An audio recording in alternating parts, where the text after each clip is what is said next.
여러분 혹시 관심 종자라는 말을 혹시 들어보셨습니까? 들어보셨으면 좀 고개를 좀 가닥가닥 해주시고요. 이건 절대 한 번도 들어본 적이 없다. 전혀 아이디어가 없다. 모른다 이렇게. 예, 꼬딱꼬딱. 계시는 분들 계시고, 성가대, 찬양대 어때요? 딱 한 5분 계신 것 같고요. 또 계신 분들 계십니다. 오케이. 이 관심종자라는 말을 우리가 종종 요새 심심치 않게 듣게 됩니다. 미디어를 통해서 들어보신 분들도 많이 계실 것입니다. 관심종자, 줄여서 관종이라고 합니다. 무슨 뜻이냐 하면 관심을 받고 싶어하는 사람들을 일컫는 말입니다. 이게 칭찬이 아닙니다. 사람들의 관심을 끌려고, 사람들의 관심을 받으려고 굉장히 노력하고 애쓰는 사람들을 일으켜서 그 사람들을 비하하는 그런 말입니다. 관종. 사람마다 차이는 있겠지만 근데 사람들은 관종의 그런 성향들이 있다고 합니다. 인본주의 심리학자인 매슬로우라는 사람이 있는데요, 욕구 5단계라는 이론을 주장한 학자입니다. 잠시 우리 스크린을 봐주시기 바랍니다. 가장 아래 1단계 생리적 욕구부터 가장 높은 5단계 자아 실현의 욕구까지 있습니다. 1단계가 충족돼야지 2단계로 넘어갈 수 있고요, 2단계가 충족이 돼야지 3단계로 올라갈 수 있습니다. 그리고 마지막 가장 상위인 자아 실현 욕구 단계가 되려면 이 아래 1, 2, 3, 4 이 모든 욕구들이 충족이 돼야 된다고 합니다. 1단계가 생리적인 욕구, 밥을 먹고 화장실을 가고 이런 욕구입니다. 2단계는 안전의 욕구입니다. 사회적으로 보호를 받을 수 있는 안전한 마음이 드는 그런 안전한 욕구. 그 다음 3단계가 애정과 공감의 욕구인데요, 이것을 다른 말로 소속의 욕구라고 합니다. 어딘가에게 소속이 되어 있고 다른 사람들의 관심을 받으며 사랑받고 싶어하는 욕구를 뜻합니다. 사회적으로 관심과 사랑을 받으면 이 욕구가 충족된다고 하는 것입니다. 생리적인 욕구와 안전의 욕구와 같이 이것은 굉장히 본능적인 그런 욕구입니다. 이것이 채워지지 않으면 그 다음에 욕구인 존경의 욕구, 그리고 마지막 자아 실현의 욕구도 성취할 수 없다고 이야기합니다. 이 이론이요, 다 맞다고 이게 진리다 이렇게 할 수는 없을 것 같습니다. 하지만 많은 부분이 동의가 되는 것 같아요. 특별히 사람들은 본능적으로 소속되기를 원하고 다른 사람들의 관심을 받기를 원한다라는 것, 다른 사람들의 사랑을 받기를 원한다라는 이 말은 너무 공감이 가는 것 같습니다. 우리가 속한 이 커뮤니티, 이 공동체 안에서 하나님의 인격으로 인정을 받고 다른 사람들의 관심을 받고 다른 사람들의 사랑을 받고 싶어하는 것은 굉장히 본능적인 욕구라고 할 수 있습니다. 만약 이 욕구가 충족이 안 되면 내가 속한 이 사회와 공동체에서 만약에 거절을 당하고 왕따를 당하고 격리를 당하고, 만약에 그렇게 된다면 이것은 굉장히 슬픈 일이라고 할 수 있겠습니다. 그런 의미에서요, 우리 서로를 보면서 우리 관심을 좀 가져주셨으면 좋겠습니다. 우리 옆에 좌우 또 뒤에 계신 분을 한번 보시면서 관심을 주시길 바랍니다. 애정을 듬뿍 담아서 이야기해 주시기 바랍니다. 안녕하세요, 반갑습니다, 사랑합니다. 관종들이 우리 교회에도 참 많이 있을 것입니다. 관심을 주셔야 됩니다. 표현하셔야 됩니다. 제가 여기 있는데요, 저에게도 관심을 주시기 바랍니다. 할렐루야. 최고입니다. 저런 거 너무 좋습니다. 표정으로 알 수 있어요. 이 사람이 관심이 있다, 사랑이 있다. 좋습니다. 감사합니다. 오늘 본문에서는요, 사회에서 철저하게 거절당하고 격리당했던 한 사람의 이야기가 소개가 됩니다. 아무도 그를 가까이 하고 싶지 않았습니다. 그 이유가 무엇이죠? 그가 가진 병 때문이었습니다. 나병이 있었습니다. 그가 가진 나병 때문에 그는 사람으로부터, 공동체로부터 거절당하고 완전히 격리되었습니다. 나병 또는 한센병이라고도 하는데 예전에는 문둥병이라는 말을 썼습니다. 지금은요, 이 의학이 굉장히 발달을 해서 나병이 그렇게 심각한 병이 아니라고 합니다. 조기에 발견하고 치료를 하게 되면 거의 완벽에 가까운 그런 치료를 할 수 있다고 합니다. 이것은 유전이 되는 것도 아니고요, 전염성이 그리 높지 않아서 따로 격리할 필요가 없다고 합니다. 그런데 옛날에는 이 나병은 굉장히 무시무시한 병이었습니다. 하늘이 저주한, 신이 저주한, 치료할 수 없는 불치병으로 알려져 있었습니다. 일단 이 병에 걸리게 되면 살이 썩어 들어갑니다. 눈이 일그러지고 실명이 될 수 있습니다. 코와 귀, 또 손가락, 발가락, 이 조인트 부분이 떨어져 나갑니다. 썩어지고 떨어져 나가는 그런 일이 일어납니다.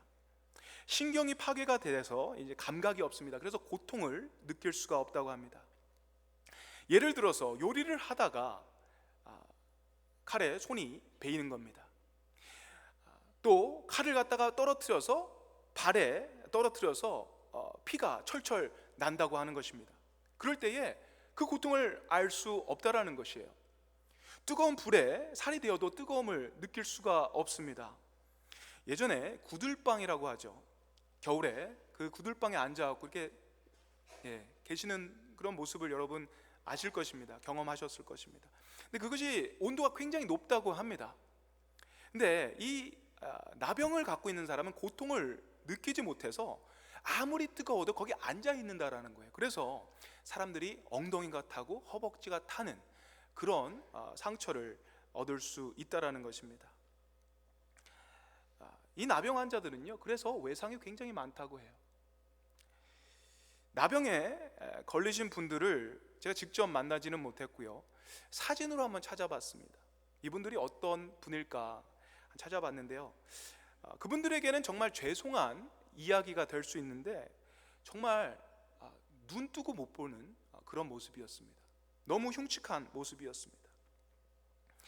예전에 나병 환자들이 모여 사시는 곳에서 어떤 분이 초대가 돼서 설교를 하러 가셨습니다.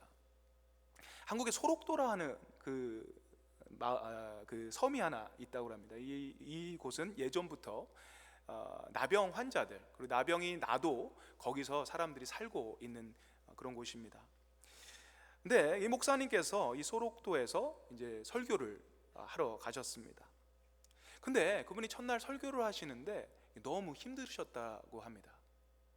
도무지 그들을 보면서, 그들의 얼굴을 보면서 설교를 할 수 없었다라는 거예요. 하나님의 은혜가 넘치고 그들을 향한 하나님의 마음, 하나님의 사랑, 하나님의 긍휼이 넘쳐서 그것을 느껴서가 아니라 그냥 그들 보기가 너무 흉측했다라는 것이에요. 너무 징그럽고 너무 비위가 상했다라는 것입니다. 나병 환자가 한두 분도 아니고 이 예배실에 가득 차 있습니다. 그리고 사람들이 이 살 썩는 냄새, 이 고름 냄새 같은 이런 냄새들이 났을 것입니다. 이 목사님께서 하시는 얘기가, 그래도 목사인데 주님의 사랑을 전하고 주님의 은혜를 전하는 목사의 신분에서 그 사람들에게 설교를 하는 입장에서 참 부끄러웠다라는 거예요. 근데 이것이 솔직한 고백이었다라는 것입니다. 저와 여러분도 그렇습니다.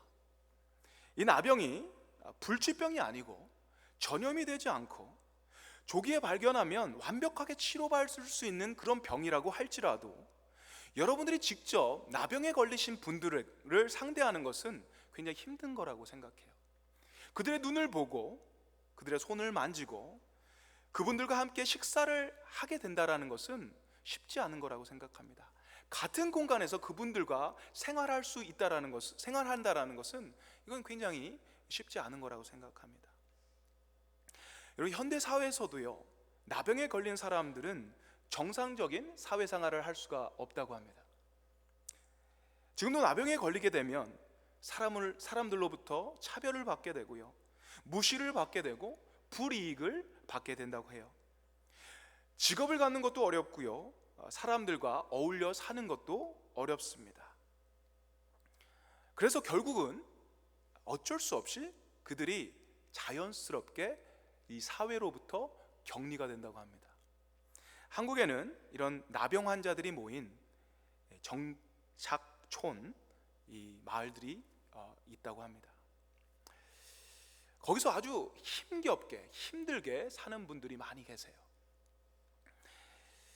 지금 현대 이 시대에도 이렇게 어려운 삶을 살고 계시는 그분들인데요, 예전에는요 더욱 힘들었다고 합니다.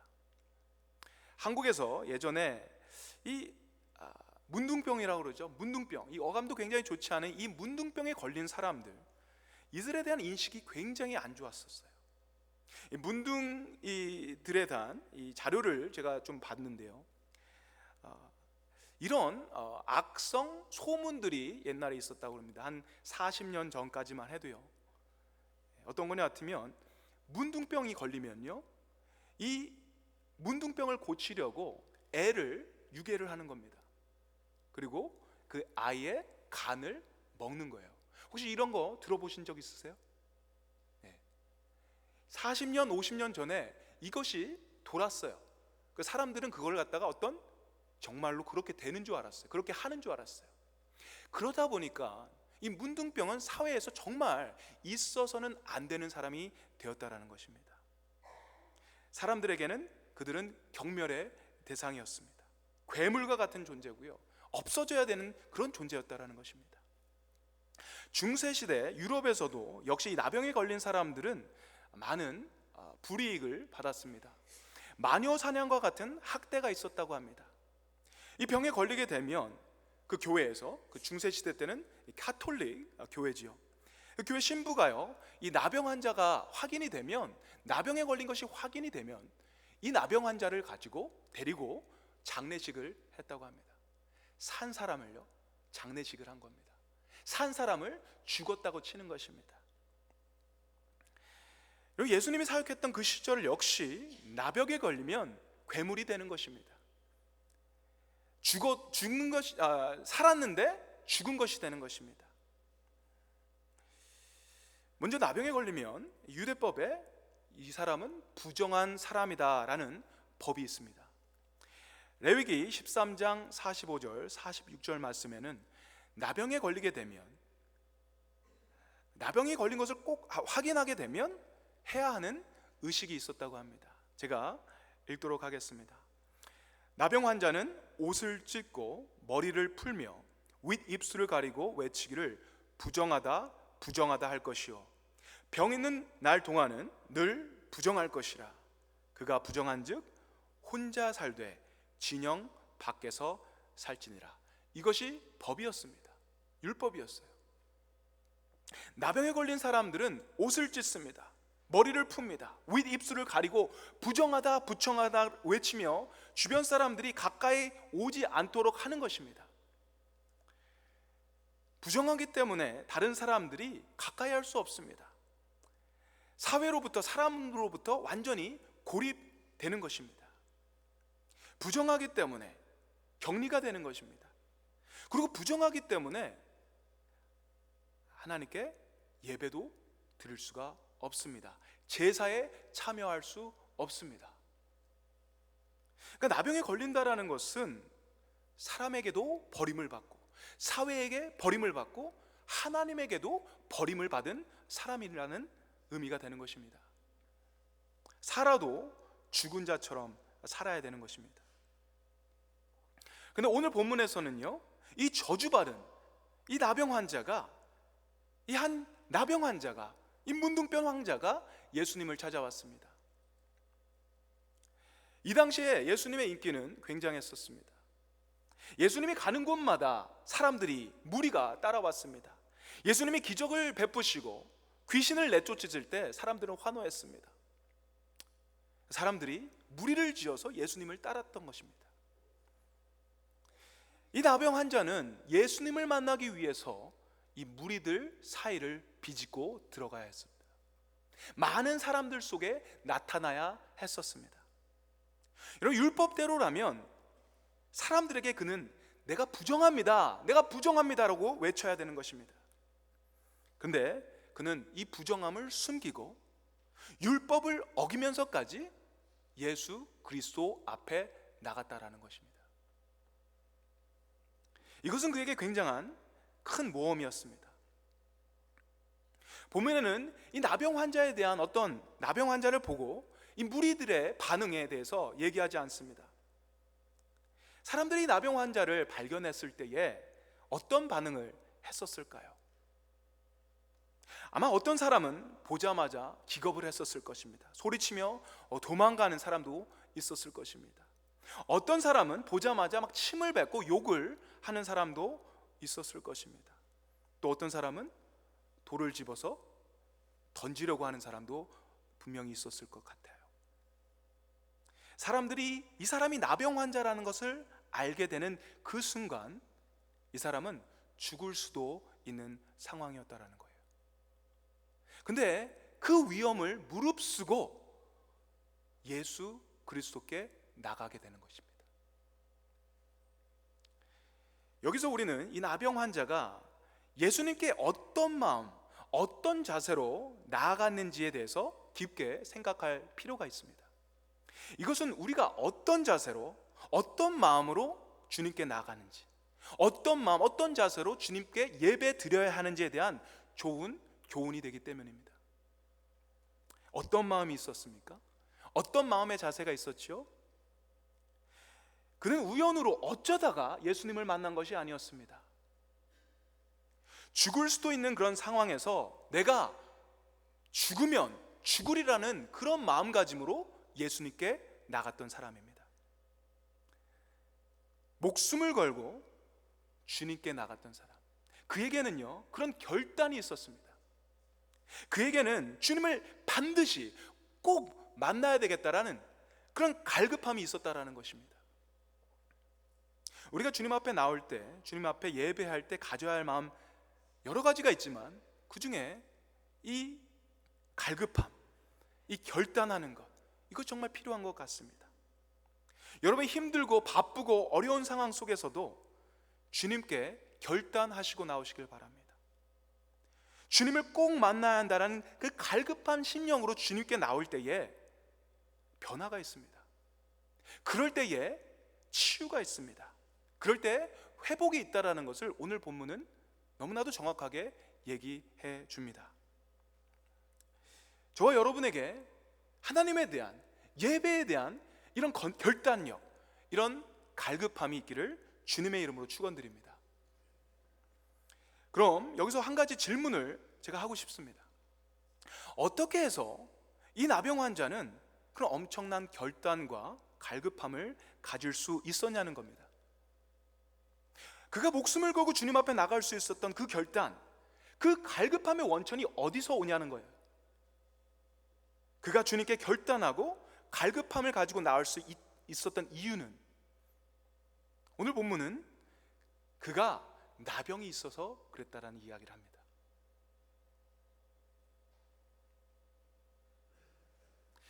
나병은 그에게 세상의 어떤 것으로도 풀 수 없는 문제였습니다. 그의 몸과 영혼을 썩게 하는 하나님의 심판이고 저주였습니다. 그런데 그 풀 수 없는 문제, 그 저주가 그것으로 인해서 이 사람은 주님 앞에 나오기를 결단합니다. 주님 앞에 이 갈급함을 가지고 나오기를 결단하는 것입니다. 나병을 통해서 그는 주님을 만나고 나병을 통해서 주님께 나갈 수 있었다라는 것입니다. 이 나병을 통해서 치유받는 것을 경험하고 깨끗해 되는 것을 경험했다라는 것입니다. 결국 이 나병은요, 저주의 끝이 아니었습니다. 축복의 시작이었다라는 것이에요. 여러분, 마가복음 5장 4절에 복에 관한 이야기를 합니다. 예수님께서 팔복 중에 하나인데요, 주님께서 이렇게 말씀하십니다. 애통하는 자는 복이 있나니 그들이 위로를 받을 것이며, Blessed are those who mourn, for they will be comforted. 애통한다라는 것이 무엇입니까? mourn이라는 단어가 있습니다. 이런 모urn을 언제 하죠? 모urn은 장례식 때 하는 게 모urn이에요. 가슴이 무너졌을 때 하는 것이 모urn입니다. 이 세상의 희망이 모두 무너졌을 때 하는 것이 mourn, 애통하는 것입니다. 사랑하는 사람이 죽었을 때 그 절망감을 가지고 애통하는 것입니다. 너무너무 슬플 때, 희망이 아무것도 보이지 않았을 때, 마음이 완전히 무너졌을 때 하는 것이 애통하는 것입니다. mourn하는 것입니다. 그런데 예수님은 이 애통할 때 복이 있다고 얘기하십니다. 세상의 논리로는 이 도무지 말이 되지 않습니다. 그런데 이 애통함으로, 이 슬픔과 고통의 시간을 통과함으로써 우리는 주님의 위로를 경험할 수 있다고 합니다. 그래서 이것이 축복이라는 말을 하게 되는 것입니다. 오늘 말씀에 나온 이 나병 환자는 모닝하는 사람이었습니다. 애통하는 사람이었어요. 너무나도 외롭고 너무나도 고된 인생을 살았던 사람이었습니다. 그런데 그가 오늘 주님을 만나게 됩니다. 그리고 주님에게 위로를 받고 치료를 받습니다. 이것이 축복이라는 것이에요. 여러분, 우리가 살면서 삶 속에 해결되지 않은 문제들, 나병과 같은 문제로 애통하시는 분들이 분명히 계실 것입니다. 사람들은 그것을 저주라고 이야기하고 그것은 없어져야 되는 것이라고 얘기하지만 우리 예수 그리스도를 믿는 저희들에게는요, 그것은 저주가 아닌 하나님의 축복의 열쇠와 같은 것일 줄 믿습니다.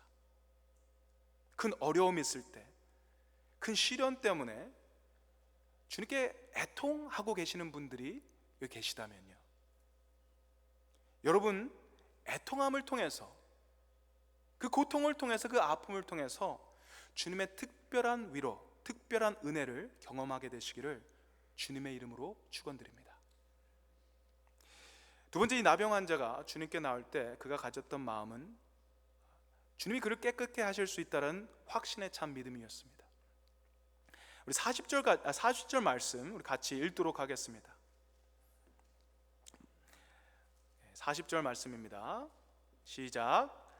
나병 환자가 예수께 와서 꿇어 엎드려 간구하여 이르되 원하시면 저를 깨끗하게 하실 수 있나이다. 예수님께 와서 꿇어 엎드려 간구하여 이르되 원하시면 저를 깨끗하게 하실 수 있나이다. 예수님, 당신이 원하시면요, 저를 깨끗하게 하실 수 있어요. 예수님, 당신이 내 병을 고칠 수 있는 분인지 아닌지 잘 모르겠습니다. 내 병을 고칠 수도 있으실 것 같고 안 고칠 수도 있을 것 같습니다. 뭐 고치면 좀 좋고요, 안 고쳐도 뭐 할 수 없습니다 라는 말을 하는 게 아닙니다. 분명히 너무나도 클리어하게 예수님, 당신이 원하신다면 나를 분명히 깨끗하게 하실 수 있는 분입니다. 너무나도 정확하게, 확실하게 고백하고 있어요. 주님이 그를 깨끗게 하실 능력이 있다는 것에 대한 의심이 조금도 없습니다. 확신을 갖고 있어요. 그분의 능력, 그분이 나를 깨끗게 하실 수 있는 능력이 있다라는 것에 대한 확신, 그 믿음이 있다라는 것입니다. 우리가 주님께 나올 때 이런 분명하고 이런 확실한 믿음을 가지고 나와야 될 줄 믿습니다. 주님이 원하시면 주님은 나를 깨끗게 하실 수 있는 분이십니다. 주님이 원하시면 주님은 나의 병을 치료하실 수 있는 분이십니다. 주님이 원하신다면 주님, 내가 가지고 있는 이 문제를 충분히 해결하실 수 있는 분이십니다.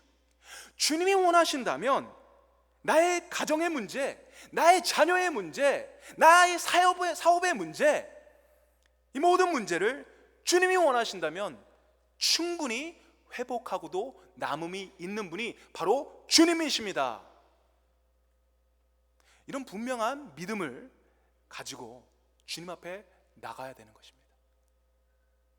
이 나병 환자는요, 예수님의 능력을 전혀 의심하지 않았습니다. 주님 원하시면 정말 충분히 나를 깨끗하게, 나를 고칠 수 있는 분임을 나는 확실히 믿습니다 라는 그 믿음을 가지고, 확신을 가지고 주님께 나갔다는 것입니다.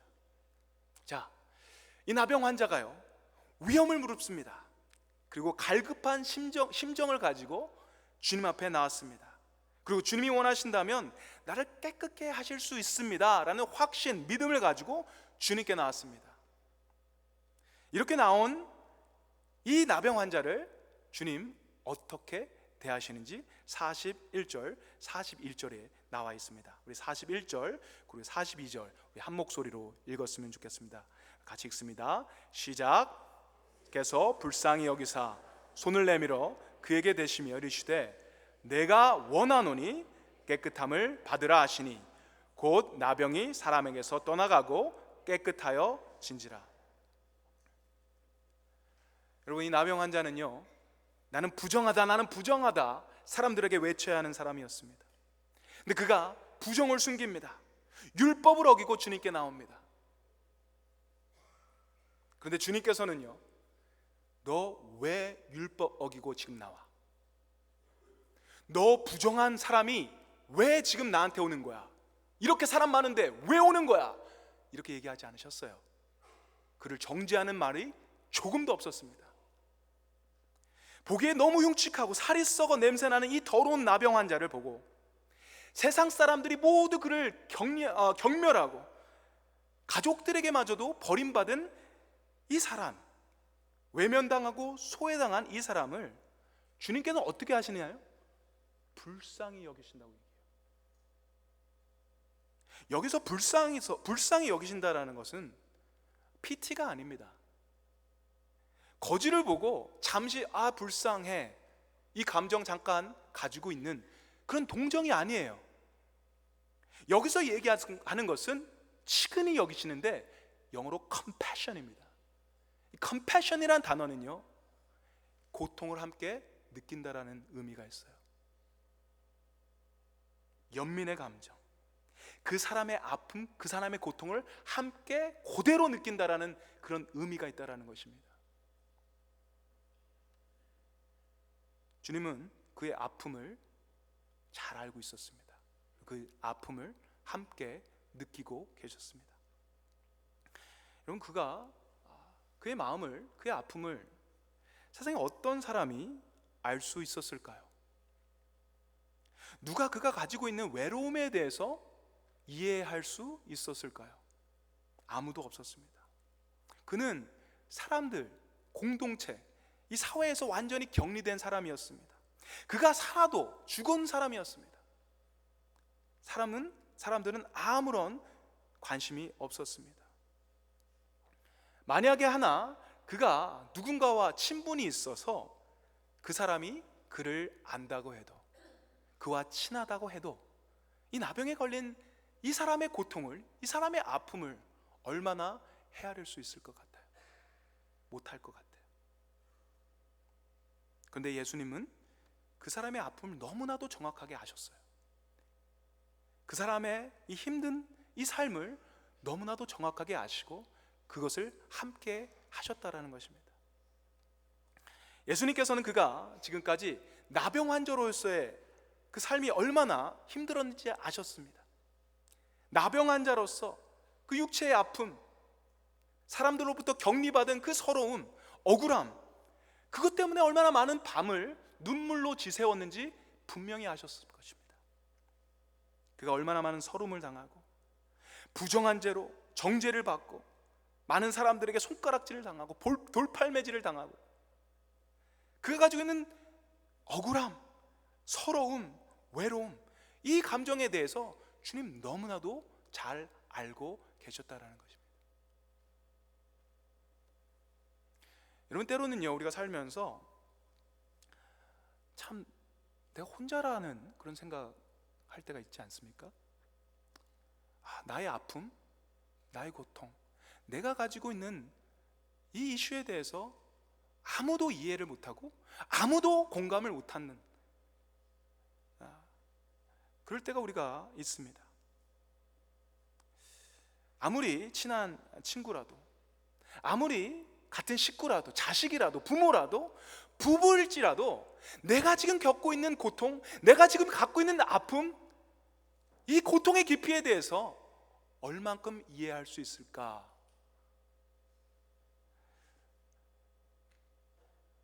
아무리 친해도요, 다 알 수 있다고 얘기 못할 것 같아요.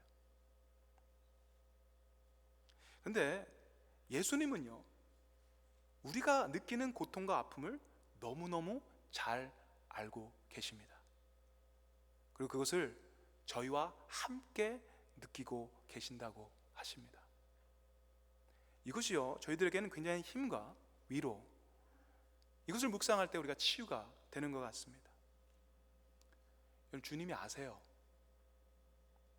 여러분 얼마나 힘들게 사시는지 주님이 아십니다. 여러분이 얼마나 괴로워하시는지 주님이 아십니다.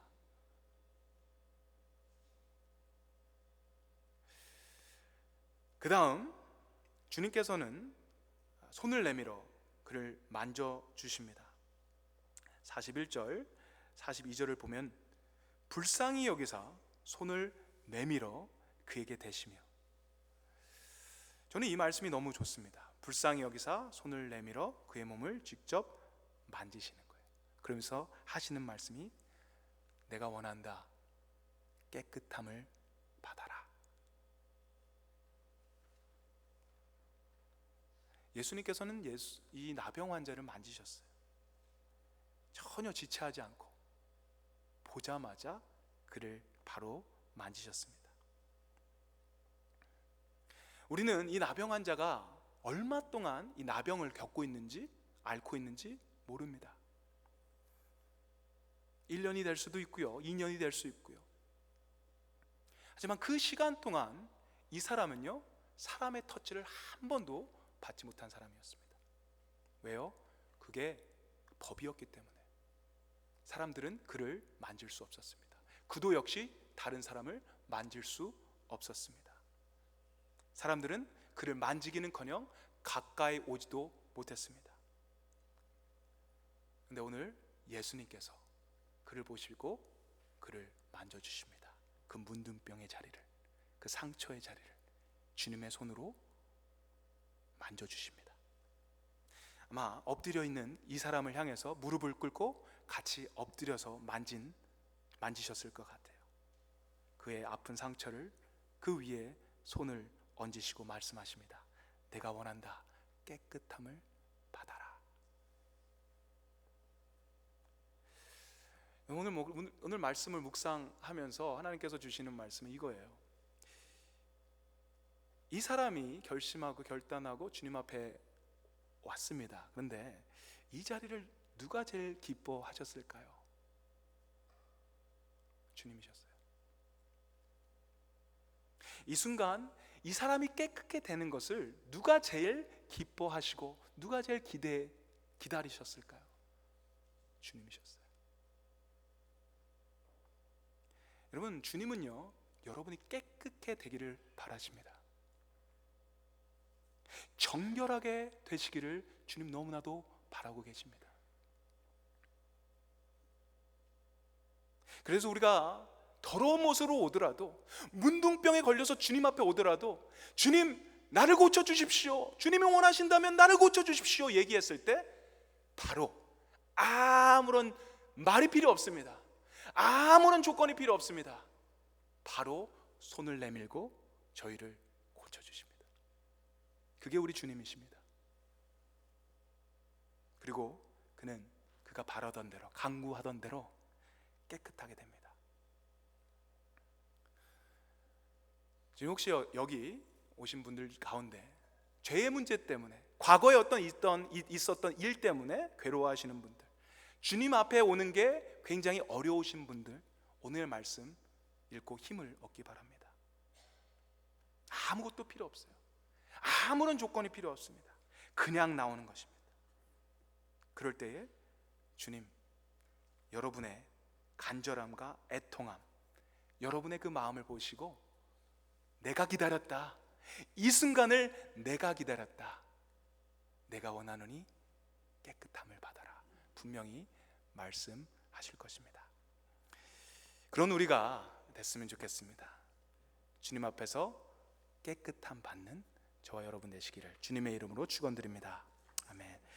우리 함께 찬양했으면 좋겠습니다.